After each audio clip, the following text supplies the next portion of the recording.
कहानी की शुरुआत में लिन जियांग से कह रही है, अगर मेरी सिस्टर को पता चल गया तो कैसे चलेगा, अभी तो हम दोनों ही यहाँ पर। तभी वहाँ पर उसकी बहन और हमारी हीरोइन गुनवान आ गई। उन्हें देखकर कहने लगी, तुम दोनों क्या कर रहे हो। वे दोनों तुरंत ही दूर हो गए। जियांग, तुमने मेरे साथ में ऐसा क्यों किया, मेरी बात सुनो, जैसा तुम सोच रही हो वैसा कुछ नहीं है। वह उसे थप्पड़ मारने के लिए गई तो लिन ने उसका हाथ पकड़ लिया। कहने लगी, क्या तुम अभी भी इसे पाने के सपने देख रही हो। ये मत भूलो, तुम्हारी माँ ने हमारी फैमिली के लिए सारी उम्र काम किया है, तो वैसे ही तुम भी हो हमारे लिए। तुम अपना प्यार मुझे दे दो। नुआन उसे मारने के लिए गई तो उसकी आंख खुल जाती है। वो बाजू में दिखती है तो बेन सो रहा था। यहाँ उसे याद आता है कल रात जब वो टल्ली होकर घर वापस आ रही थी तो रास्ते में एक बदमाश उसे छेड़ने लगा था। वहाँ पर बेन ने आकर उसे बचाया था। जहाँ वो ज्यादा ही नशे में थी। वह पूछता रहा, तुम कैसी हो, पर ये मैडम तो उन्हें किस करने लगी। प्रेजेंट में वो अपना सिर ठोकते हुए कह रही है, हाय नुआन, तूने ये क्या किया, अब फटाफट यहाँ से निकल ले। बेन उसे रुकता हुआ कह रहा है, तुम्हें भागने की जरूरत नहीं है, तो बता दो मुझे कितने पे करनी होंगी। तुम्हें मेरे साथ में घर चलकर ये सब दोबारा करना होगा। तब नुआन ने उसे एक चिपका दिया। वो कहता है, कहाँ चली, मैं तुम्हें घर छोड़ देता हूँ, मुझे तुम्हारे साथ में नहीं जाना, मैं खुद ब खुद चली जाऊंगी। क्या तुम्हें इस बात का डर है कि मुझे तुम्हारे घर का पता लग जाएगा। वह उसे पकड़कर कार में बैठाता है। घर के पास में जाकर कार को रोका, पास जाकर सीट बेल्ट खोला कि अब तुम जा सकती हो, पर ये याद रखना मेरा नाम वैन है। वह कहती है ठीक है, और कार से उतरकर वहाँ से चली गई। वैन कही जा रहा है, नुआन फाइनली हम लोग दोबारा मिल ही गए। जैसे ही घर में अंदर पहुंचती है तो कहने लगी, मॉम मैं वापस आ गई हूँ। थोड़ा आगे जाकर वह देखती है उसकी मॉम तो बेहोश पड़ी हुई हैं। वो तुरंत जाकर उन्हें उठाती है, उन्हें चेयर पर बैठाया और एम्बुलेंस को कॉल करने लगी।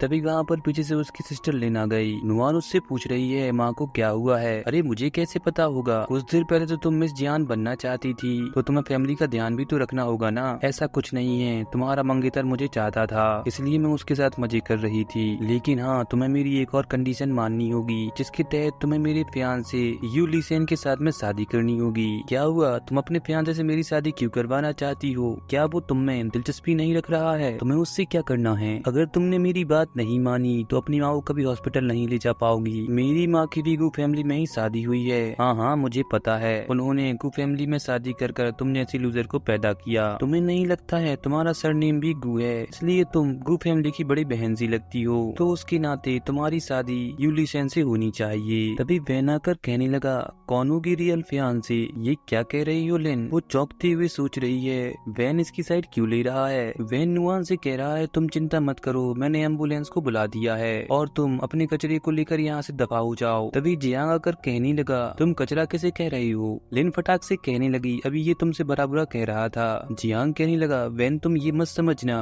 कि हर कोई तुमसे डरता है। तभी वहाँ पर उसके डैड गुयान शान आ जाते हैं। वो पूछने लगे, यहाँ क्या चल रहा है। लिन ने बताया कि कुछ देर पहले आंटी खुद ब खुद गिर गई थी। बेटा तो डॉक्टर को क्यों नहीं बुलाया, डैडी ऑलरेडी कॉल कर दिया है। अच्छा किया। यहाँ फ्लैशबैक दिखाया जाता है जहाँ पर नुआन की माँ युआन शान से कह रही है, तुमने गु फैमिली का सब कुछ तो छीन लिया है और मैंने भी तुम्हें इतने सालों तक सर्व किया, लेकिन तुम अभी भी मेरी लड़की को छोड़ने का नाम नहीं ले रहे हो। वो मेरी लड़की नहीं है, ये कहकर उसे धक्का दे दिया। तभी वहाँ पर लिन भी आ गई। वो कह रही है, पापा आपने ये क्या किया। प्रेजेंट में वो कहने लगा, नुआन तुम कल ही लौट कर आई हो, तुम्हें घर जाकर रेस्ट करना चाहिए था, यहाँ क्या कर रही हो। अकेले बाहर रहना बहुत डेंजरस हो सकता है। वैन उनका हाथ रोकते हुए कहने लगा, आप चिंता न करें, इसका ख्याल रखने के लिए मैं हूँ। युआन शान उसे देखता रह गया। हॉस्पिटल में नुआन अपनी माँ से कह रही है, मैं सच ऑलरेडी जानती हूँ, मुझे तो ये भी पता है आपने मेरे लिए इतने सालों तक कितना कुछ सहा है। इस बार जो आपका है वो मैं आपको वापस दिलाकर रहूंगी। इतने में वहाँ पर वैन आ गया। वो कहता है, इसे साइन कर दो। क्यों करूँ, रीजन जानने की तुम्हें जरूरत नहीं है, बस साइन करो और तुम्हारी सारी प्रॉब्लम सॉल्व हो जाएंगी। नुआन ने जियांग के बारे में सोचा और उससे पूछने लगी, आखिर तुम चाहती क्या हो। एक दिन तुम्हें इसका रीजन पता लग जाएगा। बार्लिन अपने डैड से पूछ रही है, क्या उसे सब कुछ पता है।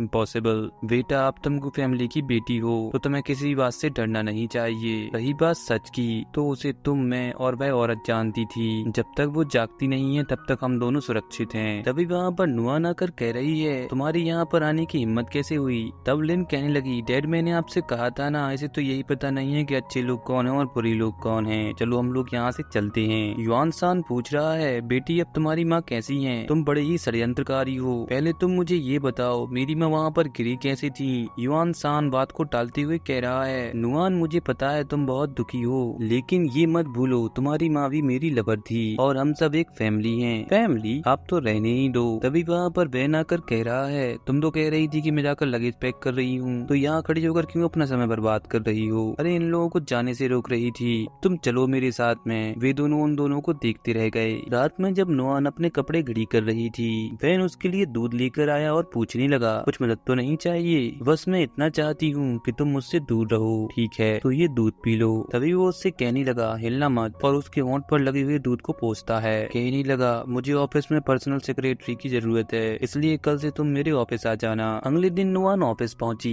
उसकी कलीग ने उसे बताया, प्रेसिडेंट का ऑफिस टॉप फ्लोर पर है, ये रही फाइल, वहाँ पर आपको खुद ही जाना होगा। तभी उसके सामने जियांग और लिन आ जाती हैं। लिन उसे देख पटक कर चली गई। जियान उससे कहता है, नुआन तुमसे मुझे कुछ बात करनी है। नुआन उसके पास जाकर उसे एक चिपका देती है। तब गुस्से में लिन उसे मारने के लिए आई। नुआन ने उसका हाथ पकड़ लिया। इतने में वहाँ पर मैनेजर वांग आकर कह रहा है, यहाँ क्या चल रहा है? आज आप दोनों बिना बताए ऑफिस क्यों आ गए? क्या आप मैच मेकिंग एजेंसी के लिए डिजाइन करने के लिए आए हो? लिन कहने लगी, मैनेजर वांग मुझे लगता है तुम तो मुझे इग्नोर ही कर रहे हो। अरे नहीं मैडम, ऐसी बात नहीं है, आपका स्वागत है। और तुम कौन हो? मैंने तुम्हें आज तक देखा नहीं। क्या नई भर्ती है? तुम्हें पता भी है मिस्टर जियांग ने हमारी कंपनी के लिए कितना कुछ किया है? तुमने उनकी तौहीन की है, इसलिए मैं तुम्हें जॉब से निकालता हूँ। पीछे से बैन आकर कहने लगा, कौन मेरी सेक्रेटरी को जॉब से निकाल रहा है? प्रेसिडेंट आप, मैं तुम्हें ही जॉब से निकालता हूँ। वह नुआन का हाथ पकड़ कह रहा है, तुम चलो मेरे साथ में। लिन उसे रोकती हुए कह रही है, तुम हमेशा मर्द के पीछे छिपना बंद कर दो। तुमने कई सालों तक डिजाइन सीखी है ना, तो मेरी और जियान की वेडिंग रिंग को डिजाइन करो। तुम तो उसके लायक ही नहीं हो। क्यों? पुरानी डिजाइन बनाने में तुम्हें एम्बेरसमेंट फील होता है? अगर ऐसी बात है तो मैं देखती हूँ कौन एम्बेरस्ड फील करेगा। बाद में जब नुआन कॉफी बना रही थी, उसके कलीग आपस में बातें कर रहे हैं। देखो इसे आए हुए केवल एक ही हफ्ता हुआ है और ये सीईओ पर डोरे डालने लगी है। तभी वहाँ पर मिस्टर वैन आ गए। नुआन उनसे कहने लगी, ये रही आपकी कॉफी। तब मिस्टर वैन उसका जूठा पानी पी जाती है। ये देखकर वहाँ पर बैठे हुए कलीग भाग गए। नुआन उससे कह रही है, मैंने तुमसे एक हफ्ते पहले ही कहा था कि कंपनी में मेरे साथ में चिपका चिपकी मत करना। मैंने ऐसा कब किया? अरे अभी तो तुमने मेरी छोटी बोतल से पानी पिया। क्या तुम्हें पहले मुझे किस नहीं करना चाहिए था? तब वह उसके करीब जाने लगा। किस करने ही वाला था पर रुक गया। दूर होकर कहता है, अब चलो मीटिंग शुरू होने वाली है। मीटिंग में वो अपनी डिजाइन के बारे में बता रही है। लिन कहने लगी, ये ऑड शेप डायमंड मुझे बिल्कुल पसंद नहीं आए। तब अदर कलीग भी उसकी पुट में पुट मिलाने लगी। वे आपस में खुसफुस करने लगी। कहते हैं शायद प्रेसिडेंट को भी इसमें इंटरेस्टेड नहीं है। नुआन ये सुनकर कहने लगी, लगता है इन लोगों को मेरे डिजाइन में कोई इंटरेस्ट नहीं है। ये लोग तो बस मेरी प्राइवेट लाइफ को लेकर क्यूरियस हैं। तो ठीक है, मैंने इनकी आंखों के सामने ही वो प्रूव करके दिखाती हूँ। वह प्रेसिडेंट के पास गई और उन्हें किस करने लगी। ये देखकर वे लोग दंग रह जाते हैं। वो उन लोगों से पूछने लगी, क्या और क्यूरियोसिटी बाकी है? तब वे लोग उसकी डिजाइन बढ़वारी करने लगी। लेकिन लिन अपनी बात पर अड़ी रही, कह रही है अभी मुझे डिजाइन पसंद नहीं है। तब प्रेसिडेंट उससे कहने लगा, तो जाओ किसी और को ढूंढ लो, क्योंकि मैं तो इन डिजाइन को ही यूज करवाने वाला हूँ। तब वहाँ कलीग उसके लिए तालियां बजाने लगी। लिन गुस्से में उठ कह रही है, तुम लोग बंद भी करो, और फुदक कर वहाँ से बाहर चली गई। नुआन कह रही है, माफ करना फियांसे जी, जो मुझे आपको एडवांस में किस करना पड़ा। वो उसे करीब खींचता हुआ कह रहा है, आज तुम कुछ ज्यादा ही प्रोएक्टिव नहीं हो रही हो। जब वो घर पर बैठी हुई थी, वैन उसके पास आकर कह रहा है, क्या अपने पुराने दोस्तों को मिस कर रही हो? अरे नहीं, मैं तो बस सोच रही हूँ तुमने जो मेरे साथ वादे किए थे वो कब पूरे होंगे। अगर ऐसी बात है तो तुम्हें पहले मेरी वाइफ बनना होगा। वो उसे किस करने के लिए जाने लगा। तब उसने उसके होंठ पर उंगली रखी और उसे दूर करके कहने लगी, फिलहाल मुझे तुम्हारे लिए खाना बनाकर हॉस्पिटल के लिए निकलना है। क्या करी चिकन खाना पसंद करोगी? नहीं। तो स्वीट्स और पॉर्क रिब्स के बारे में क्या ख्याल है? नहीं खाना। तो इंस्टेंट नूडल खाओगे या नहीं? नहीं खाऊंगा। उसने गुस्से में फ्रिज बंद किया और पूछने लगी, तो आखिर तुम्हें खाना क्या है? तुम जो कुछ पका कर खिलाओ वह खा लूंगा। तुम खाओ या ना खाओ, फिलहाल मुझे हॉस्पिटल के लिए निकलना है। हॉस्पिटल में डॉक्टर ने उन्हें बताया, आपकी माँ की तबीयत में कोई सुधार नहीं हो रहा है। इतने में वहाँ पर एक नर्स आकर कहने लगी, डॉक्टर आपको कोई ढूंढ रहा था। वैन को डॉक्टर पर शक होता है। बाहर डॉक्टर कह रहा है, तुम पक्का इसे करवाना चाहती हो? तुम ये अपने पैसे रखो और चुपचाप जो कुछ मैंने कहा है वो काम करो। वैन ने ये देख लिया था कि ये सब कुछ लिन करवा रही है। वो उससे कहता है, तो वह अपनी बात से साफ साफ मुकर गई। उसने अपने बैग से रिपोर्ट निकाली और कहने लगी, ये लो पहले अपने फियांसे की केयर करो, इसके अंदर उसका बिग सीक्रेट छिपा हुआ है। इतना कहकर वह वहाँ से चली गई। बाद में जब नुआन वैन को खाना देने के लिए गई तो उसे वहाँ पर फाइल रखी हुई दिखी। जब उसने उसे खोलकर देखा तो पता लगा ये उसके बारे में ही है। इतने में वहाँ पर वैन भी आ गया। वो उससे पूछ रही है, तुम मेरे बारे में इन्वेस्टिगेट कर रहे हो? गुस्से में उस पर फाइल फेंकी और वहाँ से चली गई। जैसे ही वो वो अगले दिन ऑफिस पहुंचती है। सारे लोग उसे देखकर कह रहे हैं क्या यही है वो जिसके बारे में आज हम लोग के पास ईमेल आई है? ये सच है या झूठ? ऑफ कोर्स सच है। फिर एक कलीग से पूछ रही है कौन सी मेल आई है, उसने बताने से मना कर दिया। तब नुआन उससे कहने लगी मुझे बताओ ये किसने भेजी। इतने में वहाँ पर लिन आकर कहने लगी मैंने सुना है आप लोगों को एक एनोनिमस ईमेल आई है, मुझे तो उसे देखने का समय ही नहीं मिला। क्या तुम्हारे साथ में जो 5 साल पहले इंसिडेंट हुआ था ये उसके बारे में है? नुआन उससे कहने लगी क्या ईमेल तुमने भेजी है? वो उससे अपना हाथ छुड़ाकर कहने लगी उस दिन तुमने डिजाइन अवार्ड जीतने के लिए जज को भी नहीं छोड़ा था। इसी चीज को छिपाने के लिए हमारे डैड ने तुम्हें फॉरेन भेज दिया और ये बात यहाँ पर सारे लोग जानती हैं। नुआन को इस सब के बारे में सोच चक्कर आने लगी। वह वैन से टकरा गई। वो उससे कहने लगी मैंने ऐसा कुछ भी नहीं किया है। वैन कहता है हाँ हाँ मुझे तुम पर विश्वास है। वो लिन से कहने लगा उस समय जिस जज ने नुआन को फंसाया था उसे भी बाद में निकाल दिया गया था। क्या तुम ये नहीं जानती हो? तुम अकेले उसे नहीं बचा सकते हो वैन। क्या तुम अपने आप को गू फैमिली की बड़ी लड़की समझती हो जो ये सब कुछ कर रही हो? और रिपोर्ट को फाड़ दिया। नुआन को साथ ले वहाँ से चला गया। वो उसको पानी देता हुआ पूछ रहा है क्या तुम कुछ कहना चाहती हो मुझसे? अगर मैं कहूँगी तो क्या मेरी बात का विश्वास करोगे? मैं तो बस तुमसे इतना जानना चाहता हूँ कल रात तुम कहाँ गई थी? मैं होटल गई थी, ये कहकर रोने लगी। तब वह उससे कहने लगा नुआन मैंने तुम्हारे बारे में कभी भी इन्वेस्टिगेट नहीं किया, मैं ये किसी को नहीं कहना चाहती थी पर मैंने कह दिया, लेकिन कोई भी मेरी बात का विश्वास नहीं कर रहा है। तब वह उसे शांत कर उसे किस करने लगता है। जब वो सो गई तो वैन के पास में एक आदमी रिपोर्ट देता है और बताने लगा उस समय जो इंसिडेंट हुआ था उसके पीछे गू यान सान का हाथ था। हाँ एक बात और, उस समय वान जेन चिंग गू फैमिली का हेड था। युआन सान ने प्रॉपर्टी पाने के लिए उसे मार दिया था। इतना ही नहीं उसने तो मैडम की माँ को भी पकड़ लिया था। मतलब नुआन ही गू फैमिली की बड़ी बेटी है। अगले दिन नुआन कह रही है वैन आज तुम जल्दी क्यों उठ गए? और ये क्या है? सेंट जॉन की लेटेस्ट मैगजीन है। आज मुझे हॉस्पिटल जाना है और आपकी मीटिंग भी है, मैं आने में लेट हो जाऊंगी। ठीक है सेक्रेटरी गो। जैसे ही वह हॉस्पिटल के लिए जाने के लिए कार में बैठी उसके पास फोन आता है कि उसकी माँ बाहर छोड़कर भाग गई हैं। वो कहने लगी मैं अभी वहाँ पर आती हूँ। तभी हम देख पाते हैं एक ब्लैक कार उनका पीछा कर रही है। मीटिंग में बेन सभी को बता रहा है प्रेस कॉन्फ्रेंस में साव चैन भी मेरे साथ में आएगा। तभी उसके पास में फोन आया जिसमें उसने नुआन की चिल्लाने की आवाज सुनी। वो तुरंत ही उसे बचाने के लिए भागा। उसे युआन सान ने बांध रखा है। वो उससे कह रहा है इस बार मैं देखता हूँ तुम्हें कौन बचाता है। गु युआन सान मेरी माँ कहाँ पर है? वो हंसता हुआ कहने लगा वो तो गई, पर तुम चिंता मत करो उनके पास मैं तुम्हें जल्दी ही भेज दूंगा। मैं तुम्हें नहीं छोड़ूंगी। क्या तुम्हें प्रतिकार से डर नहीं लगता है? डर किस बात का? तुमने अपना सब कुछ खो दिया है और तुम मुझे डराने चली हो। उसका मुंह बंद किया और चारों ओर पेट्रोल डाल दिया। उधर वैंग लिन के पास पहुंचा तो वह कह रही है तुम यहाँ क्यों आए? नुआन कहाँ है? वो तो हर वक्त तुम्हारे साथ में ही होती है ना। गु यान सान ने गु फैमिली के हेड को मारकर सारी प्रॉपर्टी हड़प ली और नुआन को एक स्कैंडल में फंसाकर उसे विदेश भेज दिया। अब वो लौट आई है तो तुम लोगों को डर सता रहा है कहीं तुम्हारी सच्चाई सामने ना आ जाए। मुझे तुम पर शक हुआ इसलिए मैं यहाँ चला आया। क्या बकवास कर रही हो? मैं तुमसे आखिरी बार पूछता हूँ वो कहाँ पर है? मुझे नहीं पता, बस डैड तो मुझसे ये कह रहे थे कि मैं सान के वेयर हाउस जा रहा हूँ। वह तुरंत ही वहाँ पहुँचा। नुआन का मुंह खोलकर पूछ रहा है तुम ठीक तो हो?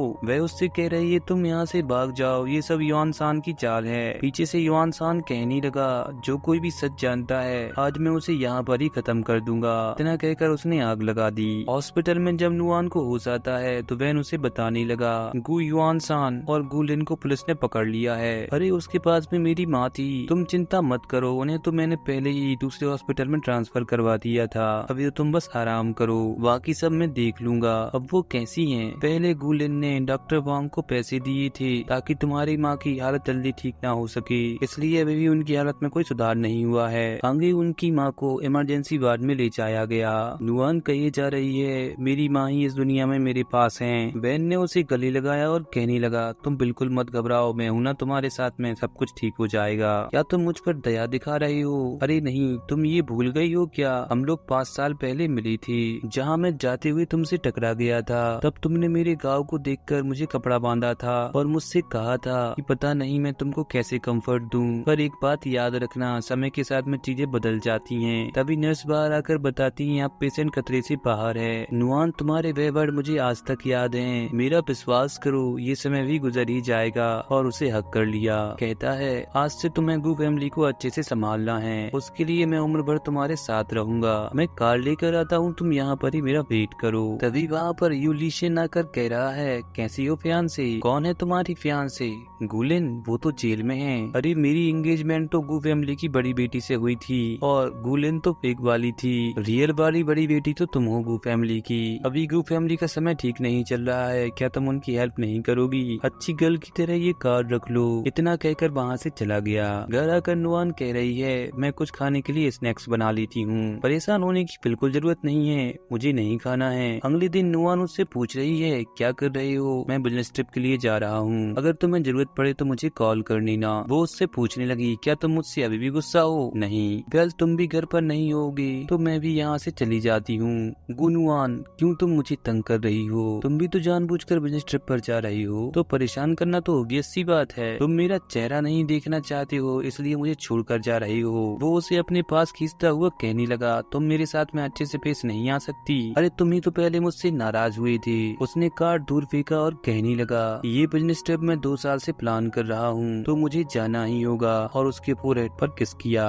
बाद में वो उसे मैसेज कर पूछ रही है, तुम मेरे लिए कुछ लेकर आ रही हो या नहीं। तभी वह न्यूज देखती है, आज गुलेन जेल से रिहा हो रही है। तभी उसके पास में दौड़ता हुआ एक आदमी आया और कहने लगा, बाहर में लेन आई है जो हमारे कलीग पर बड़बड़ा रही है। जैसे ही नुआन बाहर जाती है, लेन उससे कहने लगी, मैं तुम्हें नहीं छोड़ूंगी। अरे मैंने तो तुमसे कुछ दिन ही छीने हैं, पर तुम लोगों ने तो मेरी जिंदगी कुछ साल ही छीन लिए थे, इसलिए तुम्हें तो मुझे थैंक्स कहना चाहिए। नहीं कहूंगी, मैं तो ये चाहती हूँ कि तुम्हें इसका पछतावा जिंदगी भर रहे। मुझे पता है तुम गुयान शान को बाहर निकालने की पूरी कोशिश करोगी, पर तुम चिंता ना करो, मैं तुम्हें सफल नहीं होने दूंगी और उसके पास पहुंचा कर रहूंगी। उसको भगाकर वह बैठी हुई थी, तभी उससे मिलने के लिए जियांग आ जाता है। वो बाहर आकर कह रही है, अभी तो मैंने तुम्हारी फियांसे को यहाँ से भगाया, अब तुम आ गए, जाओ जाकर उससे मिल लो। नुआन, तुम ही मेरी एक लौती फियांसे हो, मैं तो बस तुम्हारी बहन को देखकर फिसल गया था, जिसके कारण मैंने बहुत कुछ गलत किया।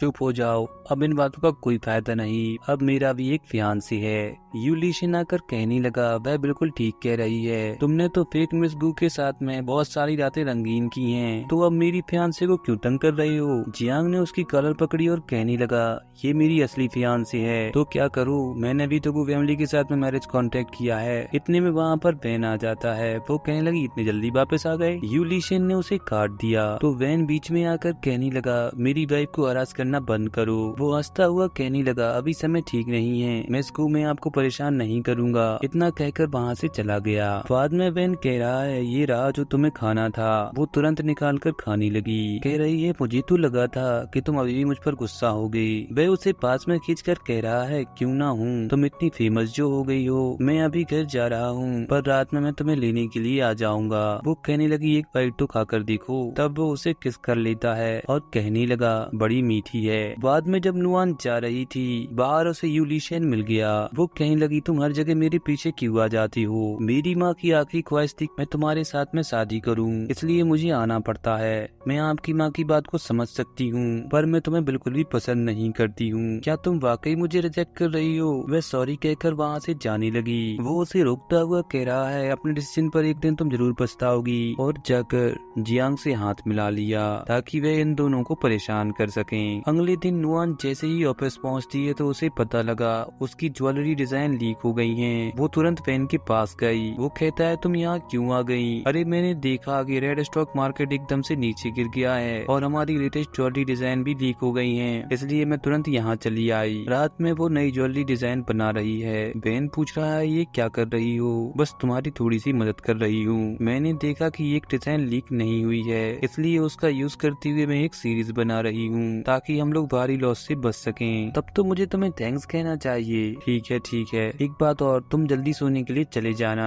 हाँ मैं चली जाऊंगी। बाद में यूलिशियन और जियांग वैन का इंटरव्यू देख रहे हैं, जिसमें वो बता रहा है, हमारी कंपनी की कोई डिजाइन लीक नहीं हुई थी, वो तो बस कोई हमारे साथ में प्रैंक कर रहा था। ये सुनकर उन दोनों का मूड खराब हो गया। इंटरव्यू खत्म होने के बाद में उसके पास में नुआन पहुंची। कहने लगी, मुझे पता था कि तुम सब कुछ संभाल लोगे, लेकिन तुमने मुझे ये सब पहले क्यों नहीं बताया? अरे मुझे समय ही नहीं मिला। मैं इन दिनों ना अच्छे से खा पा रही हूँ और ना अच्छे से सो पा रही हूँ। तुम्हें मेरे मेंटल लॉस के लिए पे करना होगा। ठीक है बाबा, मैं कर दूंगा। वो उसे पास में खींच कर कह रही है, तुम मेरी हो, अगर ऐसी बात है तुम मेरी वाइफ क्यों नहीं बन जाती हो? उधर जियांग जाकर यूलिशियन पर गुस्सा गुस्सा कर रहा है। ये कैसा वाहियात प्लान बनाया तुमने जिससे उन्हें कुछ फर्क भी नहीं पड़ा। कोई ना, मैं तुम्हें इसके लिए कंपनसेशन दे दूंगा। सच? हाँ, मैंने तुमसे कहा था ना कि हम दोनों पार्टनर हैं। जियांग कह रहा है अच्छा यही होगा कि तुम मुझसे झूठ ना बोलना, और वहाँ से चला गया। वे नुआन से मिलने पहुँचा है। वो कहने लगी मैंने तुम्हें रिजेक्ट कर दिया था तो यहाँ क्या कर रही हो। मैं तो बस यहाँ तुम्हें बताने आया हूँ कि मैंने तुम्हारी खातिर वेन को परेशान करना चाहा पर मैं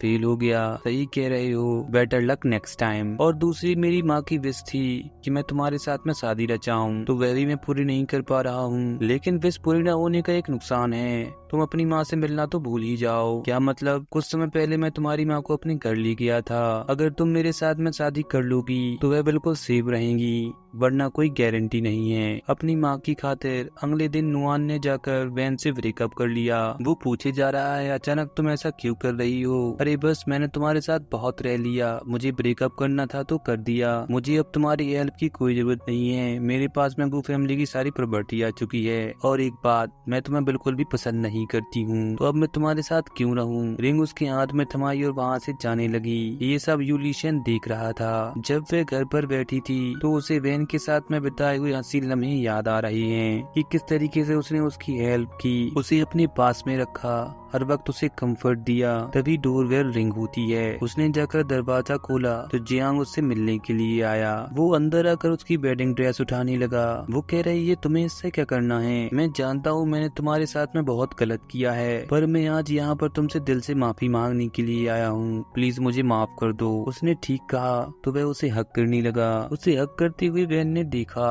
वो उसे बताने के लिए जाने लगी। जान ने उसे रोक लिया। वह उससे पूछ रही है क्या तुम्हें ये पहले से पता था कि वो बाहर है। मैं तुमसे सच में प्यार करता हूँ। हम दोनों ने साथ में बहुत अच्छे पल बिताए हैं। तुम वैन के साथ में टाइम स्पेंड करती हो, उससे मुझे कोई फर्क नहीं पड़ता। तुम बस मुझसे शादी कर लो। तुमने तो मुझे पागल सा बना दिया है। मैं तुम्हारे साथ में इतने समय से रहा हूँ, तुमने मुझे टच भी नहीं करने दिया। और वैन के साथ में तुम कुछ ही दिन रही हो और उसके साथ में हर वक्त कुलछल्ले उड़ाती रहती हो और मुझसे कह रही हो कि मैं खराब हूँ। अब मेरे सामने नर्वस होने का दिखावा कर रही हो। तब नुआन उसमें एक चिपका देती है, कहते हुए कि मैं तुम्हारा चेहरा भी नहीं देखना चाहती हूँ। इतना कह वहाँ से चली गई। भागती हुई वैन के पास पहुँची। उससे कहती है दरवाजा खोलो, मुझे तुम्हें सच बताना है। जैसे ही वे दरवाजा खोलता है तो वह उसे बताने लगी वो तो बस मुझसे मिलने के लिए आया था, मुझे नहीं सुनना है। हमारा ऑलरेडी ब्रेकअप हो चुका है। ठीक है, तुम्हें अंदर आकर अपना सामान ले लेती हूँ, जरूरत नहीं है। तुम तो अपने घर जाओ, मैं भिजवा दूंगा। फिर वह ऊपर से उसे जाता हुआ दिखता है। जैसे ही कार में बैठती है तो उसे अच्छा फील नहीं हुआ। वो कहने लगी हॉस्पिटल ले चलो,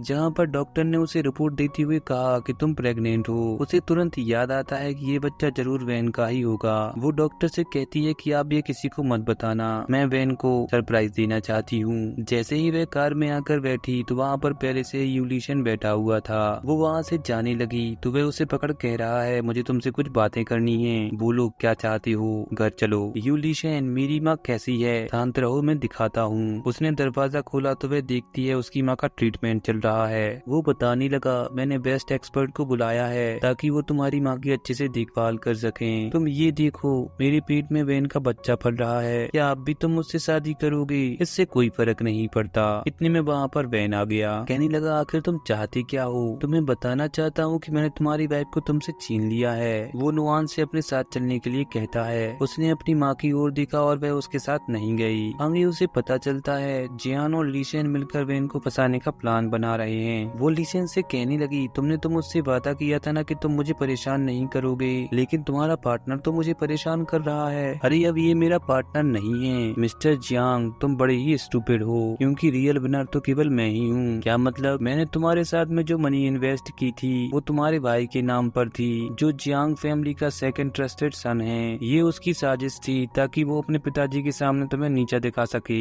यूलिशियन तुम मुझे उकसा रही हो, पहले तुम वापस जाओ, तुम्हारा भाई प्रॉपर्टी के लिए लड़ाई कर रहा है। बाद में नुआन उससे पूछ रही है तुम मुझे हॉस्पिटल लेकर क्यों आए हो?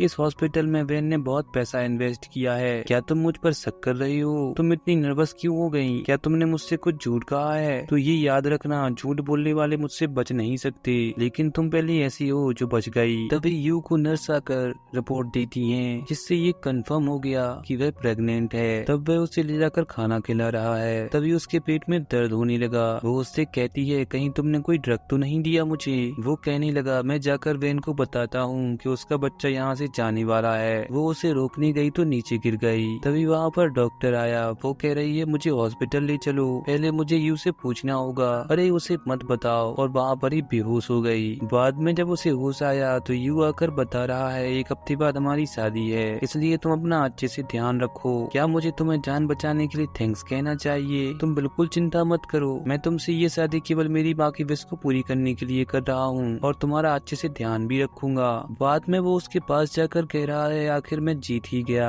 उसके पास में वैन आकर कहता है ये तुमसे किसने कहा कि तुम जीत गए? यू के पास में एक कॉल आया जिसमें बताया गया उसकी कंपनी के शेयर एकदम से नीचे गिर गए हैं और कंपनी में कोहराम सा मच गया है। नुआन उससे कहने लगी तुम हम लोगों से शुरुआत से ही हारते हुए आ रही हो। यहाँ पर फ्लैशबैक दिखाया गया कि कैसे दोनों ने मिलकर यू को धोखा दिया। प्रेगनेंसी की रिपोर्ट फेक थी। प्रेगनेंसी टेस्ट के बारे में वैन ने पहले से ही तैयारी कर रखी थी ताकि तुम मुझसे दूर रहो। उस दिन जो मेरे पेट में दर्द हुआ था वो भी बस तुम्हें दिखाने के लिए था। फिर वैन नुआन को प्रपोज कर कह रहा है क्या तुम मुझसे दोबारा शादी करोगी? हाँ मैं तैयार हूँ। तब वह उसे रिंग पहनाता है और फिर उसे वेडिंग किस करने लगा। तभी वहाँ पर लिन आ गई। नुआन उससे पूछ रही है तुम्हें ये कैसे पता चला था कि यू मुझे हॉस्पिटल ले जाने वाला है प्रेगनेंसी टेस्ट कराने के लिए? क्या तुमने डॉक्टर्स को एडवांस में ही ब्राइब दे दी थी? अरे मैंने ऐसा कुछ नहीं किया, इतने में लिन उन पर वार करने के लिए आई तो वैन सामने आ गया। वैन का आदमी कह रहा है मैडम मास्टर अनकॉन्शियस हैं, इसलिए अब कंपनी को आपको संभालना होगा। ठीक है मैं तैयार हूँ वैन, तुम्हारी खातिर अब मुझे ये करना होगा। वो कंपनी को बड़े ही अच्छे से संभालती है। अब वो वैन के बच्चे की माँ भी बनने वाली है। वो वैन के पास जाकर उसे बताना चाहती है अब उठ भी जाओ, मुझे तुम्हें खुशखबरी देनी है। तभी उसके पेट में दर्द होने लगा। नर्सेस उसे वहाँ से ले जाती हैं। तभी वैन के हाथ में भी कुछ हलचल होने लगी।